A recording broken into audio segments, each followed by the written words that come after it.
आज का हमारा टॉपिक है PTW यानी कि परमिट टू वर्क। आज के टॉपिक में हम PTW के रिलेटेड क्वेश्चन डिस्कस करेंगे, यानी कि वो क्वेश्चन जो रिटन टेस्ट में आ रहे होते हैं या वर्बल इंटरव्यू के दौरान पूछे जाते हैं। इसमें सबसे पहला क्वेश्चन जो है, what is a work permit, यानी कि वर्क परमिट क्या है। वर्क परमिट बेसिकली एक रिटन अथोराइजेशन या कानूनी इजाज़तनामा है जो बेसिकली नॉन रूटीन एक्टिविटी के लिए बनाया जा रहा होता है। नॉन रूटीन एक्टिविटी में मेंटेनेंस या ऑपरेशंस, यानी कि वो एक्टिविटी जो हमारी रूटीन से हट के हों, उनके लिए परमिट बनाया जा रहा होता है। Question number 2, why is a work permit required, यानी कि वर्क परमिट की ज़रूरत क्यों है। इसका आंसर जो है, for identifying hazard and it's control measure, यानी कि वर्क परमिट आइडेंटिफाइंग हैजर्ड के लिए और इसके कंट्रोल मेजर लेने के लिए बनाया जाता है। इसी तरह question number 3, what is the purpose of work permit, यानी कि वर्क परमिट का मकसद क्या है। वर्क परमिट का मकसद होता है किसी भी एक्टिविटी को सेफली प्लान और एग्जीक्यूट करना। जब परमिट क्लोज करवाना तो इस चीज़ को इंश्योर करना कि जिस जगह पे काम किया था वो जगह साफ़ है, यानी क्लीनड हो गई है और लोटर मूव कर लिया गया। लोटर मूव करने से पहले इस चीज़ को इंश्योर करना है कि जिस मशीन के ऊपर हम लोग एक्टिविटी कर रहे थे वो मशीन सेफ़ है और जो बंदे हमारी एक्टिविटी कर रहे थे वो बंदे सारे महफूज हैं, तो उसके बाद लोटर मूव करना है। Question number 4, where the work permit should be signed, यानी कि वर्क परमिट किस जगह पे साइन होना चाहिए। इसका आंसर है, by going on site where work is performed, यानी कि जिस जगह पे एक्टिविटी हो रही हो उस जगह पे जाकर परमिट साइन करना है।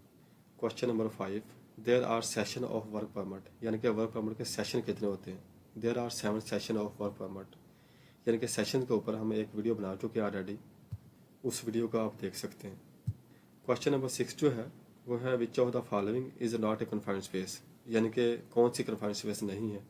यानी कि ऐसी जगह जो एम्प्लॉय के लिए आम या कंटिन्यूसली कब्जे में हो या एम्प्लॉय के वहाँ रूटीन से मूवमेंट हो रही हो, वो कन्फाइंड स्पेस नहीं होती। क्वेश्चन नंबर 7 जो है, यानी कि वर्क परमिट की ओरिजिनल कॉपी किस जगह पे होनी चाहिए। डिस्प्ले इन ऑफिस, यानी कि ऑफिस में होनी चाहिए। इसी तरह क्वेश्चन नंबर 8 जो है, which type of work permit implemented. 5 type of work permit implemented, general work permit, confined space work permit, electrical work permit, hot work permit, excavation work permit. Question number 9 जो है वो जो है कि activity के दौरान वर्क कंडीशन चेंज हो जाए या रिस्क चेंज हो जाए तो फिर वर्क परमिट का क्या करना है, यानी कि स्कोप ऑफ वर्क चेंज हो जाए। इसका आंसर जो है कि वर्क परमिट कैंसिल हो जाएगा, फिर न्यू वर्क परमिट बनेगा। क्वेश्चन नंबर 10, यानी कि एक्सीवेशन का वर्क परमिट कितनी खुदाई पे इशू होता है, यानी कि अगर आप लोगों ने 6 इंच से ज़्यादा खुदाई करनी है तो वहाँ पे एक्सीवेशन का वर्क परमिट इशू हो जाएगा।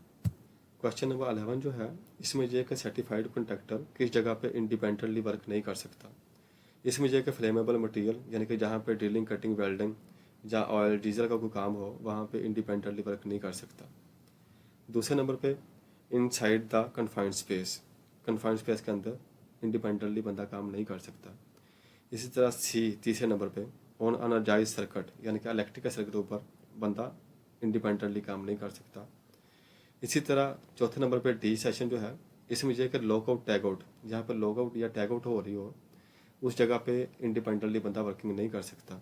इसका आंसर जो है ऑल ऑफ अबव, यानी कि इसका ऑल ऑफ अबव सेलेक्ट करना। क्वेश्चन नंबर 12, इसका ये कि लॉग लोटो यानी कि लॉकआउट के 2 लॉक होते हैं, एक इश्योर लगाता है और दूसरा एरिया ओनर लगाता है। ये आंसर राइट है या रॉन्ग है, यानी कि ट्रू है। क्वेश्चन नंबर 13 यानी कि 13, इसका ये है कि हाइट की चेकलिस्ट कौन फिल कर रहा होता है, यानी कि रिक्वेस्टर फिल करता है या ईश्वर फिल करता है। इसका राइट आंसर ये है, पीटी ईश्वर जो है वो हाइट की चेकलिस्ट फिल करेगा।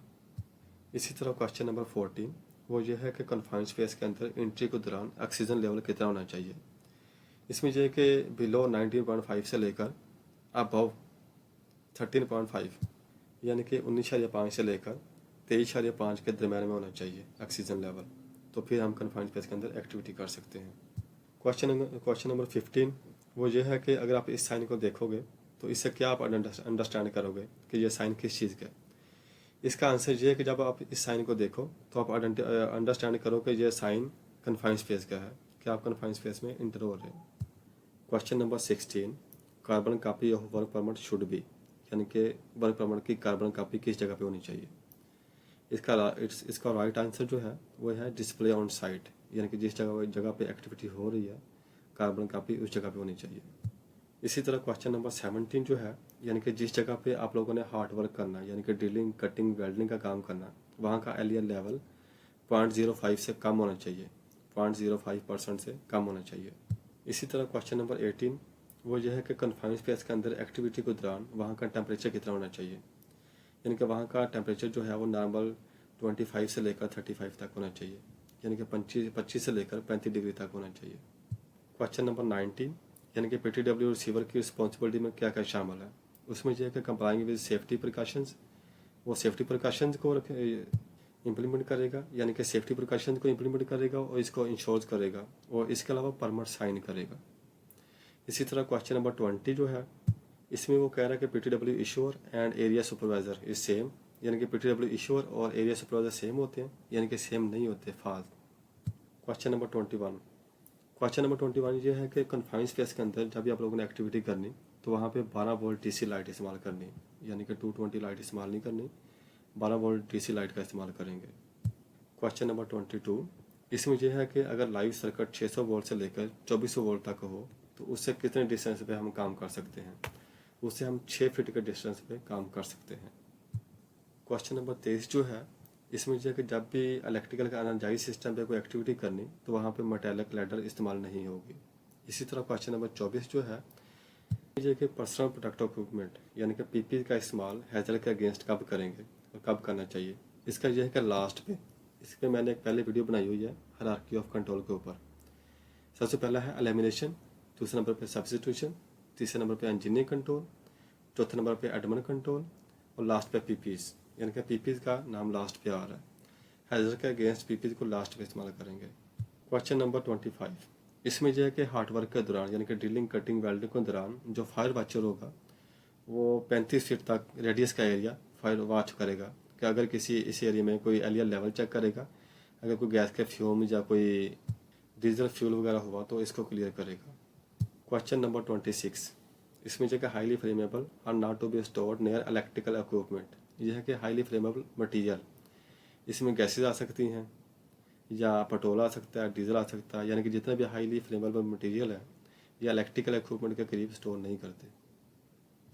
इससे यह है कि स्पार्किंग से आग लगने का खतरा होता है। इसी तरह क्वेश्चन नंबर 27 जो है इसमें यह है कि कन्फाइंड स्पेस के अंदर एंट्री से पहले कितनी देर पहले एलियर लेवल या ऑक्सीजन लेवल टेस्ट करना चाहिए, यानी कि 30 मिनट पहले एलियर लेवल या ऑक्सीजन लेवल टेस्ट करना चाहिए, हर 2 घंटे बाद फिर ये टेस्ट करना चाहिए। क्वेश्चन नंबर 28 इसमें यह है कि कन्फाइंड स्पेस में वर्किंग के दौरान सिलेंडर या वेल्डिंग मशीन या प्लांट कन्फाइंड स्पेस की आउटसाइड पे होना चाहिए, यानी कि कन्फाइंड स्पेस के अंदर आके वेल्डिंग नहीं करनी, जबकि वेल्डिंग प्लांट जो है वो कन्फाइंड स्पेस के बाहर होना चाहिए। Question number 29 who is authorise to work permit, यानी कि वर्क परमिट का अथराइज कौन होता है,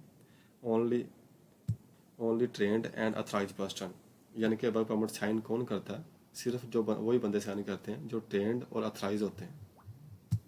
क्वेश्चन नंबर 30 यानी कि last question, when a work permit need to be issued, यानी कि वर्क परमिट को कब इशू करने की जरूरत पड़ती है, इसका आंसर है before starting any non routine job, यानी कि जब भी हम रूटीन से हट के कोई काम करेंगे तो वहाँ पे परमिट इशू होगा।